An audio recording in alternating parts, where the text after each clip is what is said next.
नमस्कार दोस्तों, स्वागत है आपका न्यूज डिकोडर में। इंडिया अमेरिका रिलेशन एक बार फिर से हेडलाइन में है और इस बार कंट्रोवर्सी का सेंटर बने हैं खुद डोनाल्ड ट्रंप के उनके कॉमर्स मिनिस्टर हावर्ड लुटनिक। सबसे पहले बात करते हैं ट्रंप के लेटेस्ट सोशल मीडिया पोस्ट की। ट्रंप ने कहा कि अमेरिका ने इंडिया और रशिया को चाइना के अंधेरे हाथों में खो दिया है। मतलब उनका कहना है कि इंडिया अब रशिया और चाइना के साथ ज्यादा अलाइन हो रहा है और अमेरिका अपना एक बड़ा दोस्त खो रहा है। लेकिन बात सिर्फ यहीं तक नहीं रही। ट्रंप के पोस्ट के तुरंत बाद उनके commerce minister Howard Lutnick Bloomberg के इंटरव्यू में आए और उन्होंने तो और भी ज्यादा एग्रेसिव टोन अडॉप्ट कर ली। उन्होंने बोला इंडिया को अमेरिका से माफी मांगनी होगी। जी हाँ, डायरेक्ट डिमांड अपॉलजी। और सिर्फ माफी ही नहीं, लुटनिक की 3 बड़ी कंडीशन भी सामने आई। पहला, इंडिया अपना मार्केट अमेरिका के लिए और ज्यादा ओपन करे। दूसरा, रशिया से ऑयल इंपोर्ट तुरंत बंद करे। और तीसरा, इंडिया ब्रिक्स ग्रुप से बाहर निकले। ये जो थर्ड डिमांड है वो स्पेशली इंटरेस्टिंग है क्योंकि ब्रिक्स अब डॉलर का अल्टरनेटिव बनाने की कोशिश कर रहा है और अमेरिका को सबसे बड़ा डर यही है कि कहीं डॉलर की मोनोपोली खत्म ना हो जाए। और उसके बाद लुटनिक ने एक और बात कही। उनका कहना था कि 1-2 महीने के अंदर इंडिया को अमेरिका से माफी मांगकर फिर से ट्रेड टॉक स्टार्ट करनी पड़ेगी क्योंकि ट्रंप ने जो 50% टैरिफ लगाए हैं उनका प्रेशर इंडियन बिजनेसमैन को जबरदस्त तरीके से फील होगा।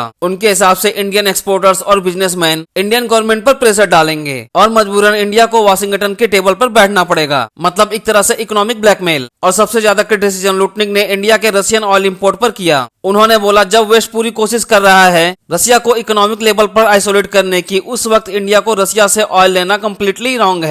लेकिन इंडियन गवर्नमेंट का स्टांस बिल्कुल क्लियर है। इंडिया कहता है कि हम अपने नेशनल इंटरेस्ट के हिसाब से डिसीजन लेंगे और अगर चीप ऑयल रशिया से मिल रहा है तो हम खरीदेंगे, चाहे किसी को पसंद आए या ना आए। अब एक और एंगल समझिए। हावर्ड लुटनिक सिर्फ एक कॉमर्स मिनिस्टर नहीं है, वह एक बिलियनियर भी हैं। साथ ही साथ कैंटर फिट्जजेराल्ड के एक्स सीईओ भी रह चुके हैं और उनका 800 से ज्यादा बिजनेस पोर्टफोलियो है जिसमें ग्रीनलैंड के माइनिंग प्रोजेक्ट भी शामिल हैं। वो ट्रंप के टैरिफ और ट्रेड पॉलिसी के स्ट्रॉन्ग सपोर्टर क्यों हैं? इसका एक बिजनेस एंगल भी है। टैरिफ्स उनके जैसे बिजनेस अलाई के लिए प्रॉफिटेबल होते हैं। एक्सपर्ट्स कहते हैं कि ट्रंप की टफ ट्रेड पॉलिसी के पीछे एक बड़ा फैक्टर हावर्ड लुटनिक जैसे लोग ही होते हैं जो उनको फाइनेंशियली और पॉलिटिकली सपोर्ट करते हैं। तो सवाल यह है कि क्या इंडिया के प्रेशर में झुकेगा, क्या वो एपोलॉजी देगा या फिर इंडिपेंडेंट स्टांस कंटिन्यू करेगा? तो इंडिया के लिए चैलेंज सिंपल है। एक तरफ अमेरिका जैसे बड़े मार्केट का प्रेशर है, वहीं दूसरी तरफ रशिया से चीप एनर्जी और ब्रिक्स जैसा अल्टरनेटिव ब्लॉक है और इंडिया चाहता है कि वो मल्टी अलाइनमेंट स्ट्रेटजी को कंटिन्यू रखे। वहीं ट्रंप का कहना है कि अमेरिका ने इंडिया और रशिया को चाइना के इन्फ्लुएंस में खो दिया, लेकिन इंडिया की फॉरेन पॉलिसी हमेशा से इंडिपेंडेंट रही है। अपने इंटरेस्ट में डिसीजन लेना ही इंडियन गवर्नमेंट का फंडामेंटल प्रिंसिपल है। और ऑनेस्टली देखा जाए तो इंडिया किसी भी सिचुएशन में